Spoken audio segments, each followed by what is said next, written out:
My dad's engaged to a woman named Clara, and Clara has a 13-year-old daughter, Elizabeth. I don't live with my dad and Clara. I, 21M, rent a place with my girlfriend, 21F. We have a spare bedroom and we've had family members stay with us before. Because of this, and because Elizabeth doesn't have a dad or extended family in her life, and because nobody in our family will take Elizabeth for the week, my dad is pressuring me to let her stay with us for the week. Elizabeth's a brat and a spoiled one too. She thinks she's entitled to do what she wants when she wants. My grandparents babysat her several times before they said no more.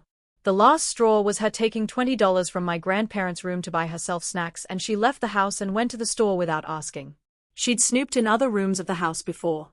She broke stuff in their house before, like a vase, a picture frame, and the handle of one of the kitchen cabinets. She's cursed at different members of my family, flipped them the bird, yelled at younger kids in the family, and has stolen food from their plates too, specifically the younger members of the family. We've had our encounters too. When I visited Dad and she tried to take my phone after I said no and was willing to fight me for it, or when she got into my face because I didn't bring my PS5 over to Dad's house. I avoid going to Dad's house because I don't want to deal with Elizabeth. My dad knows about all of this. His choosing to sign up to be Elizabeth's stepdad. But his saying that I should sign up to be her brother and help her, and I told him no fucking way. We fought about it because he sees me allowing her to stay as showing good faith in the new family, and he told me Elizabeth will be around for the rest of my life, so I should try to get along. He told me she needs to go somewhere and she's not going on honeymoon with him and Clara. I told him to pay someone to watch her because whoever gets stuck with her deserves it. He told me she's not that bad and it's only a week and it's not like I can't have people over.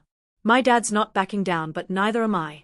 He's getting more pissed about it and maybe worried that he'll need to spend the money on finding someone to stay with her. He told me this isn't how family treats each other and all kinds of crap. And look, I know Elizabeth's only 13. I know teens are moody. I know she's probably got her own trauma and shit.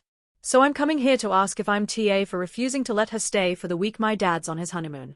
Because my dad sure thinks so, and I know Clara does too. She thinks we're all assholes for not giving her daughter more of a chance. My fiancé shattered my orbital bone and I almost lost my left eye. I feel nothing and everything at the same time. I will never be the same again. My fiancé caved my face in with his fist. They think I might lose my eye after surgery. I have been at my dad's house with our 2-year-old daughter. My dad is sick, so most of the time I am watching her alone, and it's been so hard because my orbital bone is shattered, so I can only reliably use one eye. I am in so much pain and so tired. I can't believe this happened to me. All I ever wanted was to feel appreciated. It was the last thing we were arguing about. I wanted to feel more seen in the relationship, and I felt hurt and haunted by his past problems. I feel like I will never be happy ever again. I'm so tired and sad. For those who didn't get to read it, my fiancé, 28M, punched me, 31F, at least twice. I am not sure if more because I think I may have blacked out, and I had to immediately be sent to my local ER and then transferred to a city hospital further away for emergency surgery. We have a 2-year-old daughter together that was napping in her room as this unfolded in our home. I wanted to say thank you so much for all the kind words and support. I am doing a lot better and have been working non-stop to pick up the pieces of my life and make sure my daughter feels safe and secure in this horrible time period. I felt bad I didn't get to respond to anyone, but my left eye right now is of very limited use. I would like to elaborate more on what happened for those who were concerned and reaching out to send support to me. We were arguing over almost everything this particular morning while my daughter was asleep, but it almost doesn't even matter at this point. Arguments that would just segue into more arguments all morning. I was so tired and frustrated and not backing down. I had been up most the night and all morning so he could sleep, and had to wake him up early before work to get insurance fixed for our daughter, and the process was like pulling teeth. He resented me so much the more I actively wanted to fix our problems, not only in our relationship but also as adults trying to stay functional. Everything from brushing his teeth, to constantly choosing watching porn instead of spending time with me and the baby, all the way to hanging up on her insurance directory. Everything was for me to rush in and fix him, and I just didn't want to anymore. I felt so constantly unseen. I buy him flowers or pick them myself while out on walks and make him bouquets all the time, and he has never done it once. He spent more time in our relationship actively flirting with other females, some of them being my own friends, One being a 17-year-old he met in a hentai server, instead of ever considering me or how I feel. I felt like I make everything beautiful around me, but I was destroyed and miserable in the process. He started taking a more active role as a father after I found out he was watching porn for hours daily while I desperately needed help with colic newborn, and I had a severe mental break and spent my first Mother's Day in a psych ward. He became incredibly thoughtful and active with our daughter from there on in, but paying attention to me was still always an afterthought. It came to the point it didn't matter to me anymore, and I think there was more resentment than love on both sides. One of the last things I said to him was I was refusing to walk away from the argument until he acknowledged how much I do and how little he contributes to bringing life into our small family. I was fuming at this point. He lost it immediately and screamed, "Why don't you just fucking leave already?" and began to break his desktop computer. When he grabbed the computer and ripped it out from under the desk to break it, he either purposely or accidentally knocked me backwards into a wooden table in the process. I got up and shoved him back, and we both began shoving each other. It was just a huge blur for me at these next few points, but the shoving and hitting continued from both of us at this point. The fight moved by his office door into the living room, and I fell backwards onto the couch right next to the door. I thought it was just over at this point as I just flailed backwards, but he raised his dominant hand up and punched me as hard as he could. I felt such an immediate heat and pain in my eye I have never felt before, and my vision went black. I screamed so badly from the pain, and before I could even process what happened, he took that time to rewind his fist back and punch me again, full force again. I was so terrified at this point, and I knew I was feeling pain I had never felt before my entire life. I don't remember much at this point, and it felt like a third-person experience. I remember being on my living room floor as he walked away and slammed his office door. I saw blood began gushing from my face and spewing into the hardwood floor, but I was incredibly dizzy and still couldn't figure out exactly what had happened to me. I heard him on the phone with police at this point, and I began shouting for help, saying I can't see and crying out in so much pain. He ignored my pleas and stayed silent in his office for about another 10 minutes. I had to get up, but I was so dizzy and I couldn't see well at this point as blood was matted into my hair and dripping down to my neck and also from both my hands to my wrists.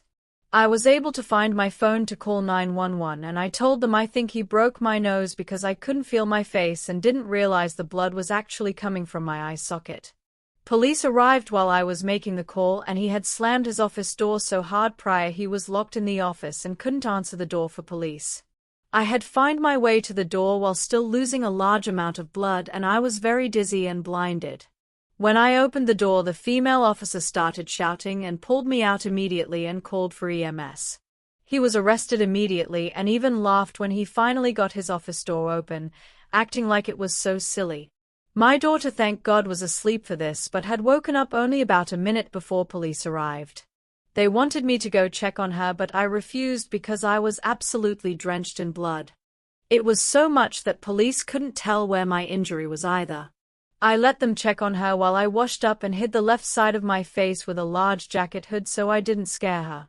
My orbital bone was completely shattered, and I have been in out of consciousness before my emergency surgery. They let me take my daughter with me to the hospital, and I gave up the exam bed for her to play, and I mainly focused on trying to keep her happy and calm, but I was so terrified. I wanted to sign myself out because I didn't have anyone to watch her for me, but they said they were certain I would be blind in my left eye soon if I left without getting help. My dad was able to show up and take my daughter for me, and both hospitals were so extremely kind and helpful to me. They even gave my dad a brand new child car seat so he could take her to his house. When I had surgery, the surgeon told my dad this was quite severe and I'm lucky to have my eyeball at all right now. There was a very large hole where he punched, and I had bone fragments scattered across my face, into my cheek and nose, and also behind my eye socket. I still don't know fully what they did to repair my orbital bone, but I'm pretty sure they have to make a replicated part to repair the fracture since it was broken and smashed into pieces. The anesthesiologist asked if he shattered his knuckles during this and was surprised he didn't. I will never go back. I am working with a DV advocacy group who is helping make sure my medical forensic exam but also the surgery information is showed to police and a judge, so he will have multiple felony charges. My eye will probably still be functional, but it'll never be the same again.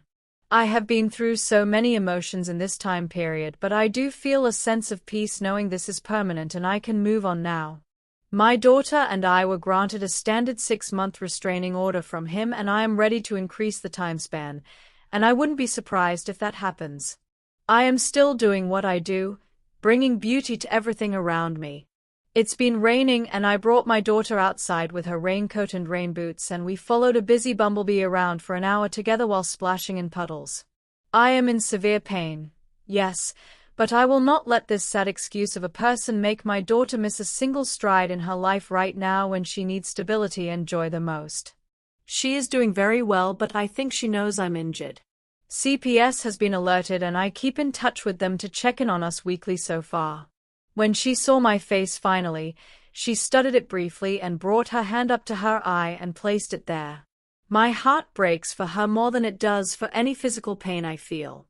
I would lose both my eyes if it meant bringing her the safety and love into her life she needs more than ever right now. Sometimes at night I still feel the sadness creeping in, but I have been keeping myself busy in between resting. I also just cannot forget how cruel so many of his actions were that day. He didn't even tell the police I was injured. He saw blood spew from my eye and walked away from me. He deliberately wound his fist back an additional time to make sure I was deeply maimed by him. No matter how many ways I try to think about it, I cannot find a way to explain this one away in my head like I have many of his past blunders and warning signs.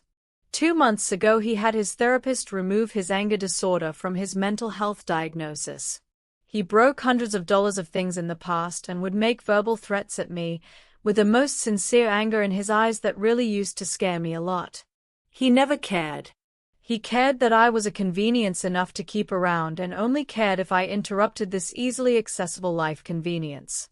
I was a commodity to him, and that's why it was so easy for him to break my face like a child angry at a toy and walk away to leave me to bleed alone on the ground. I will never forget. This is the most dangerous and costly lesson I have ever experienced on how important it is to advocate for my own inner peace and learn to stand up for myself enough to leave when it was being disrupted, that I love myself, and that I have value that deserves to be reciprocated instead of neglected. I will never let it go this far ever again, and I love myself right now more than I ever have my entire life, and that he will never be able to take this away from me ever again.